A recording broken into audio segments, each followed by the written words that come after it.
Chapter 5. Watch as it unfolds. Carol was the go-to place, the big city, so to speak. Dad had just bought a new car and had Marilyn driving the back roads over to Carol. It was a bright Saturday morning. They must have been fighting, or Dad must have heard something. Keep in mind this was before Nader buttons. Ralph Nader had a huge fight with the auto industry to provide a latch that kept the front seat upright in a crash and would not allow the back seat people to squash the front seat people. Dad said it would cost something like 37 cents to provide the latch and would save countless lives. I was sitting in the back seat between both seats, hanging slightly over the front seat.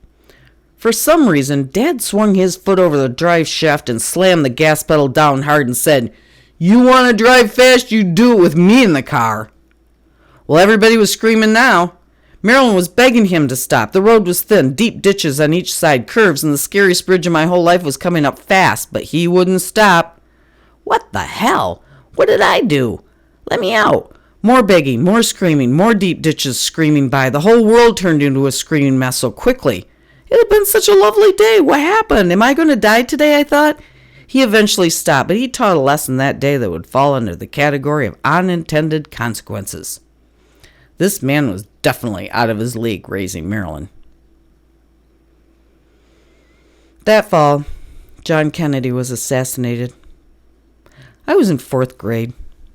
The school immediately ushered us down to the cafeteria and turned on every TV they could find. We watched Walter Cronkite tell us about the shooting, and we watched as the newsmen gathered outside the hospital. Within an hour, the school called in the bus drivers and sent us home in reverence for the president. The next day I was home alone, and I saw Jack Ruby kill Oswald on national TV. I found this really upsetting, but my whole family was so happy and no one cared. I was so shaken. But God, I'd just seen a murder. I watched my neighbor shoot a cat once and then hold it up by the neck while shit was running out of its bottom. I felt the same way about John Kennedy that day. Just shit everywhere. Daily life continued, and we had little jobs to do. One of mine was burning the trash in the burn pit, and one day I grabbed a lighter and a bag of trash and took off running to the pit in my bare feet. We had a great lawn, and being closer to nature could be fun or not. I should have had on my shoes. Well, I was running, and I felt and heard a pop at the same moment. I stopped and looked back to where my foot had been, and there was a big, fat, ugly toad, and its blood and guts were all over my foot. I screamed and dragged my foot all over the lawn, trying to remove the body parts and blood. It was such a nice day a few minutes ago. Well, the windows steamed up again, and my sister found herself pregnant. I was completely oblivious to the situation. I had snuck into the dining room listening to my parents talk and heard the news of the pregnancy. I quickly ran into the living room to tell my other sister the news, and she said to me, "You are a liar." She stretched out the word liar and has haunted me ever since. "You are a liar." "Nope, I'm not. Never have been, never will be." Since then, I've learned that our town doctor, something we rarely had, and too bad we had one for this event, seemed himself important enough to tell our parents. Makes you love the new HIPAA laws. He had no right and should have kept his mouth shut. But I suppose for a little town doctor, this was exciting news and put him right in the center of it all. Her boyfriend was sent to tell his parents, and the doctor told ours. This was on a Monday. Friday was the wedding. Mother was most mad that she would have to wear the same dress to this wedding as she had worn to Richard and Jan's wedding. The pictures would tell the story of a rushed wedding. But she looked lovely as usual. Marilyn and Tom were married in a small church wedding at a typical small-town Methodist church. They both looked about 14. Tom was in college and Marilyn was in the 11th grade. The reception was held in our old farmhouse east of town. There were simple foods and some punch. The house filled with revelers or sightseers. I'm not sure which was more prevalent. That was in the years before city sewer and water, so we had a septic tank, and the septic tank filled that day and backed up into the basement. This had happened before, and Dad was unnoticed that Mother had had it with the mess. He was hoping for federal money to come into town so that he could run sewer lines. He wanted that before he spent money on the septic. It all made sense until you're having a shotgun wedding reception and the shitter overflows and smells to high heavens. Well, Mother opened the basement door and the two of us peered around the corner to get the full impact of the smell.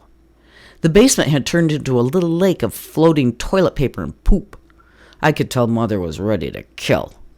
My job was always to break the ice and keep a little levity in the situation, so I say to my mother, "Oh, it kind of makes sense it happened today." She stared at me, and I could tell she was halfway between slapping my face and laughing. I got away with it up only by the skin of my teeth. We turned, shut the basement door real tight, and went back to the party, pretending everything is fine. The next Monday, yes, the full 7 days after the doctor spilled the beans, Marilyn was rushed to the hospital by ambulance. I was on my way home from school, walking down the big hill towards town. I was thinking about Coke and chips at Ma Kelly's. Ma Kelly and Ma Legg were two extremely old ladies that had a small candy shop and hamburger shop right by their husband's meat market.